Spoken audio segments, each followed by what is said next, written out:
So I made a video a few months ago about the top 10 best cars in Juice, which is actually still doing great to this day. I had a lot of fun talking about that game's best cars. But I think it's time we change to a much more popular game, Need for Speed Underground.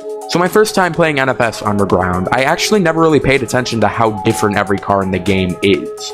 Of course, it was kind of hard to pay any attention to that because of the constant frustration the game would give.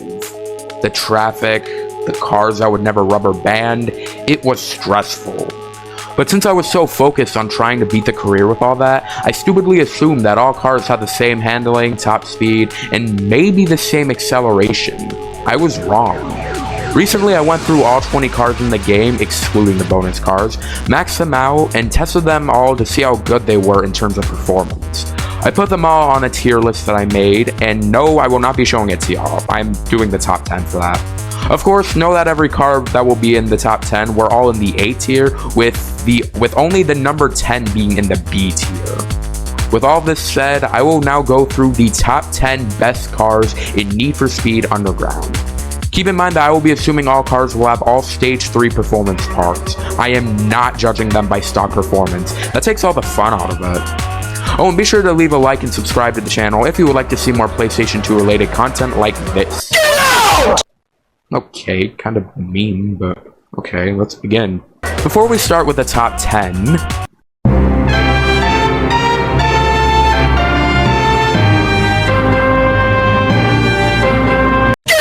for honorable mention number 1, we have the Mitsubishi Eclipse.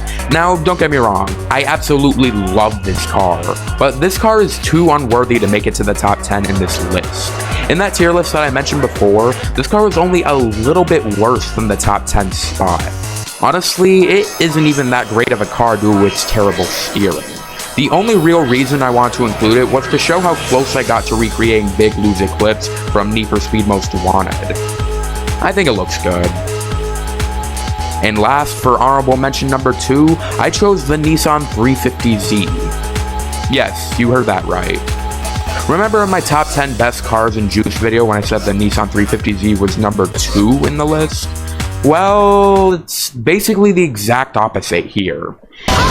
In fact, this car is the second worst car in the game, second only to the Ford Focus. As much as I really wanted this car to be in the top 10, it was far too unworthy to make it. The car's steering and acceleration, unlike in Juiced, is garbage. But the Eclipse, I really only wanted to include this car because of the livery, which I tried to recreate Rachel's 350 from Underground 2. Now let us move on to the top 10. So number 10 was honestly not a difficult pick. This car is actually one of the first few cars you unlock within the career, which I believe you can unlock within the first third of the game. The number 10 spot goes to the Subaru Impreza. This car is actually very good in terms of performance. The steering is not too shabby for an all-wheel drive car, the acceleration is great as it can go from 0 to 100 in only 7 seconds, and the top speed isn't too bad either. The only reason I chose for this car to be at the bottom of the list is because there are actually a couple of cars within the first 5 available options that are actually better than this. So I don't really see a need to make this car any better, as you need a little bit of progression to unlock it, but it's still a good car and a worthy top 10 candidate.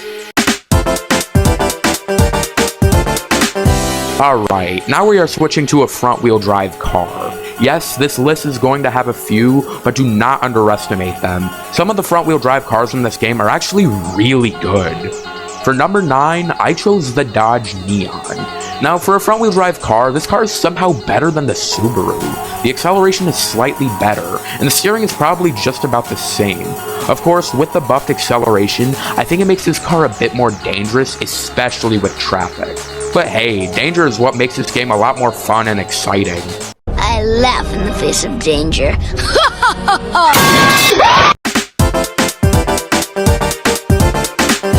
Not gonna lie, I actually thought that this car would be one of the worst cars in this game. I was honestly wrong. Number 8 goes to the Acura Integra. First of all, the Integra is probably one of the best Mantis wide-body kits in the game. But let's talk performance. In terms of power, this car is basically an exact clone of the Dodge Neon, as Biggie Mombasa might say. These two cars were made to race each other. Now, the only difference about the Integra is the handling. The reason why the Integra is higher in the list is because it has better handling than the Neon does. The Neon has pretty decent handling, but the Integra reacts quicker and turns quicker, which is quite useful for sharp turns, meaning this car is also good for maneuvering around traffic as well. Not bad for a front-wheel drive. So for number 7, I actually did not think that this car would make it to this spot. But for number 7, I chose the Hyundai Tiburon. This car actually has really good performance in terms of power. The only thing that doesn't really change is the steering, but the acceleration for this car is actually really good. To be honest, I don't really have a whole lot more to say about this car. I've never really cared for Hyundais too much. The steering is good, top speed is great, acceleration is great, it actually looks pretty cool with its Mantis wide-body kit, so not a bad car overall. With that said, moving on. Not gonna lie, I kinda wanted this car to achieve a higher spot, but for number 6, I chose the Honda S2000. Yes, I tried my hardest to recreate Suki's S2000 from Too Fast, Too Furious. So this car is really good with its top speed. The acceleration is okay. The only reason I say it like that is because the launch for this car isn't the greatest, but it really makes up for that with its stability. The steering for this car is really good for sharp turns and for weaving through traffic. So this car's secret weapon of its handling is really good, but there is a car that is not rear-wheel drive and is actually better.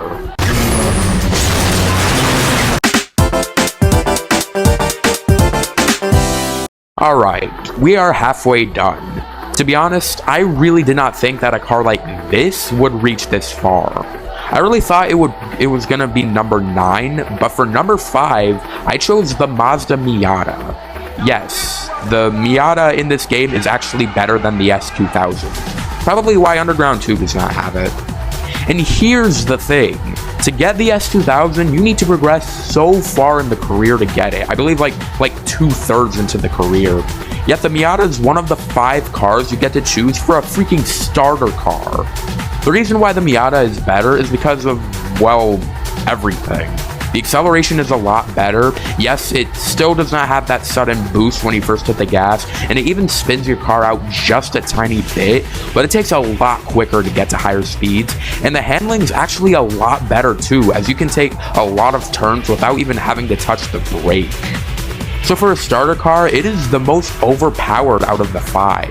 I highly recommend choosing it when you begin the game, even though the next time I may or may not start a new game, I will choose the Honda Civic anyway. I've never been a fan of the Miata.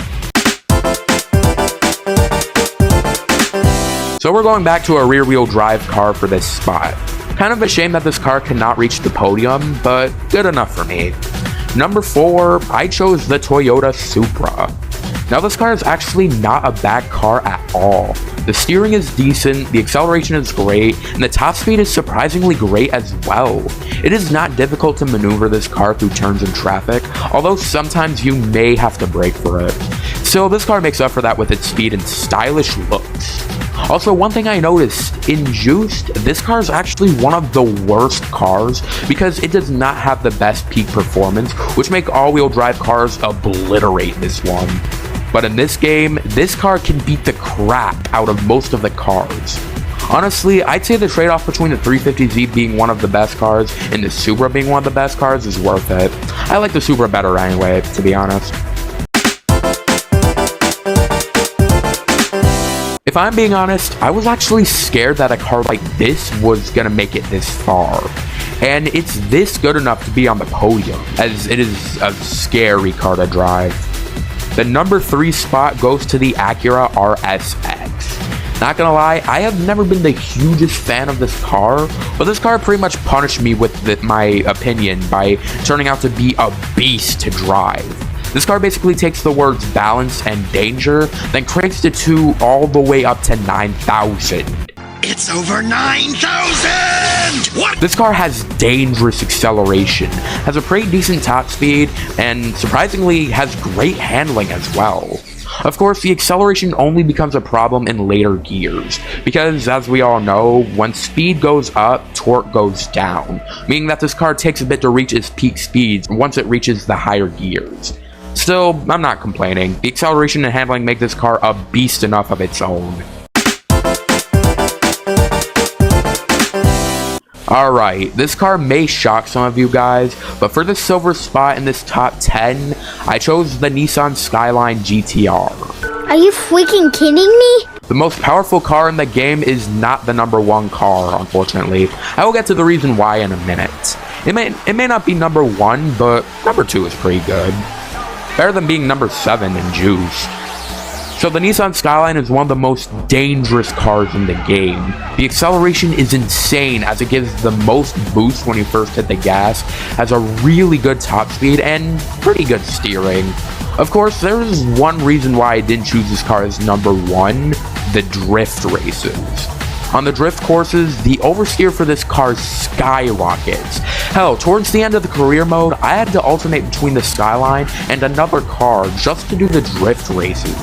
I mean, the Skyline is quite good for the circuit, sprint, and drag races, but for drift races, this car sucks. Will we ever find a game where this car is number 1?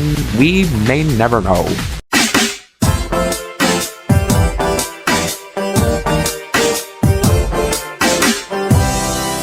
Alright, number 1. We made it. It's time to discuss what the best car is in Need for Speed Underground. It is obvious that it is not the Skyline. Well, I never mentioned this car in the last top 10 video at all, and it actually turns out to be the best car in this game. For the number 1 spot, the car taking the goal position is yet another Japanese vehicle, the Mazda RX7. So this car is nothing like the Skyline. Unfortunately, it does not have that sudden boost when you first hit the gas, but the one thing that is red all over this car is the stability.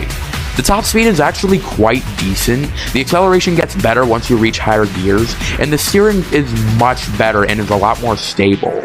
And what makes it better is that this car is much better for drift racing, as it does not have as much oversteer as the Skyline does, and is actually a much better car to link drifts with. I actually once got a single drift in this car with a score worth over 50,000 points, which the Skyline has too much oversteer to link drifts together, which is why the RX-7 earns more points for it. And there you have it, my top 10 best cars in NFS Underground. If you have played this game before, please let me know in the comments what your most favorite car is and why.